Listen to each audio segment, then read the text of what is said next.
So let's talk about one of the most incredible design challenges in history. How do you build a government completely from scratch that's strong enough to actually work, but not so strong that it crushes the very people it's supposed to serve? We're talking about the US Constitution, of course, but to really get why the final blueprint was so revolutionary, you first have to understand the failed prototype that came before it. I mean, really think about that. It's a scary thought, right? But that is exactly where the young United States found itself in the 1780s.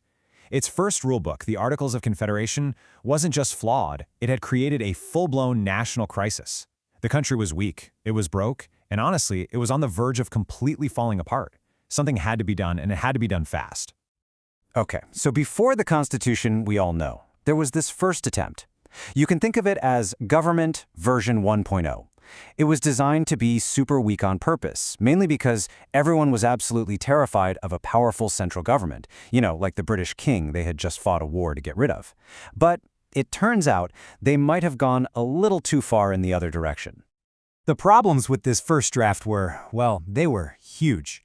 I mean, just imagine trying to run a country when you have no power to collect money.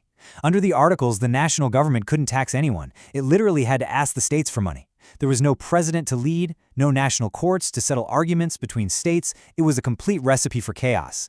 So the Constitution was a direct answer to all of that. It gave Congress the power to tax, it created the presidency, and it set up the Supreme Court.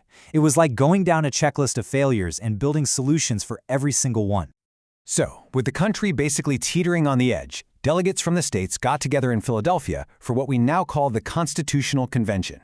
You have to picture this. It was a high-stakes, closed-door meeting where some of the sharpest minds in the country had to argue, debate, and, most importantly, compromise to design a new government that could literally save the nation from itself. And right away, the whole thing almost fell apart over one massive question. The large states, like Virginia, they came in saying, look, representation in Congress should be based on population. The more people we have, the more power we should get. Makes sense, right? But the small states, like New Jersey, were terrified of being ignored and just steamrolled. They demanded that every single state get an equal vote. And on this point, nobody would budge. It was a complete deadlock. The solution was so brilliant it became known as the Great Compromise. Instead of picking one side over the other, they basically said, why not do both? They created a two-house or bicameral legislature.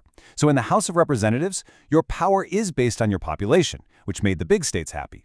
But in the Senate, every state gets exactly 2 senators, no matter how big or small. That protected the small states. It's the exact same system we still use today.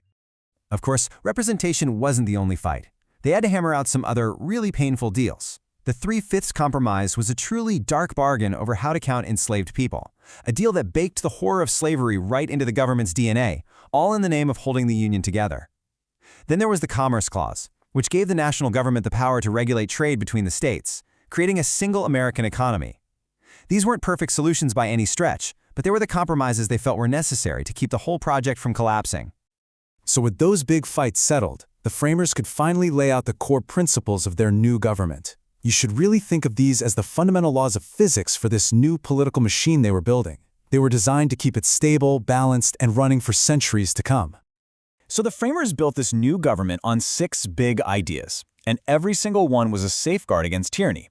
The power comes from the people. That's popular sovereignty. That power is limited, and nobody, not even the president, is above the law. And power is shared between the states and the national government through federalism. But honestly, the 2 most ingenious safeguards are the ideas of separation of powers and checks and balances. And this is really the genius of it all. First, to make sure no one person or group could get total control, they split the government's power into 3 distinct branches. That's your separation of powers. But they didn't stop there. They gave each of those branches specific ways to block or check the power of the other 2. We call that checks and balances, and it's basically the system's built-in safety features.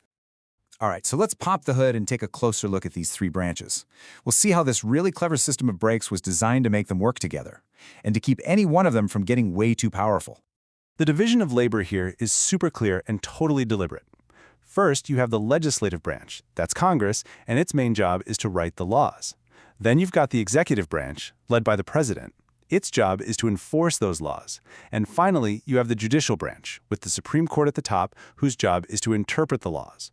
So 3 very distinct jobs for 3 very distinct branches. But what happens when they don't agree? Well, here's a check in action. Let's say Congress works really hard and passes a new law. The president, as head of the executive branch, can just look at it and say, "Nope, not happening," and veto it. Just like that, the bill is stopped in its tracks. That's a huge break on Congress's lawmaking power. But wait, the president's no isn't necessarily the final word. The system provides a balance, a way for Congress to push right back. If 2/3 of both the House and the Senate still agree on the law, they can override the veto and pass it anyway. This constant push and pull, this tension, that's not a bug in the system. That is the system. It's exactly how the framers wanted it to work. Now we get to what is maybe the most complicated and still the most debated part of the whole blueprint. How do you divide power, not just inside the national government, but between that national government and all the individual states? This is the great American power-sharing puzzle. The solution they came up with is a concept called federalism. It's a simple name for a really sophisticated idea. Instead of giving all the power to the national government or leaving it all with the states like they did the first time, they decided to divide and share it. Some powers would go to one, some to the other, and some they'd both have. This system creates these distinct lanes of authority. Some powers are purely national or enumerated, things like declaring war. The states can't do that. Other powers are reserved just for the states, like running local schools. And then you have concurrent powers which are shared by both. For example, both the federal government and your state government can tax you. It's this constant negotiation of power. So you're probably asking, okay, but what happens when a state law and a federal law clash? The framers thought of that too. In Article 6, there's a little sentence called the Supremacy Clause, and it says that the Constitution and federal laws are the supreme law of the land. It's the ultimate tiebreaker. When there's a conflict, the federal side wins. End of story. So the blueprint was finally written, it was signed, and it was ready to go. But it wasn't the law of the land just yet.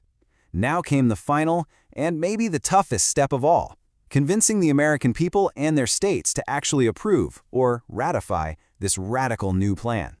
And that set off this massive nationwide debate. On one side, you had the Federalists, who argued that this new, strong central government was absolutely essential for the nation's survival. But on the other side were the Anti-Federalists. They were deeply suspicious of this new, powerful government, fearing it would just crush individual liberty. And their loud, persistent arguments led to a crucial addition that we all know today, the Bill of Rights. And that brings us full circle, right back to today. The Constitution was ratified over 230 years ago, but the core debate that started it all is still very much with us. When you think about things like healthcare or climate change or education, we are still arguing about the exact same question they did. Who should have the power to solve our biggest problems, the states or the national government? The blueprint gives us the framework, but every generation gets to debate how we use it.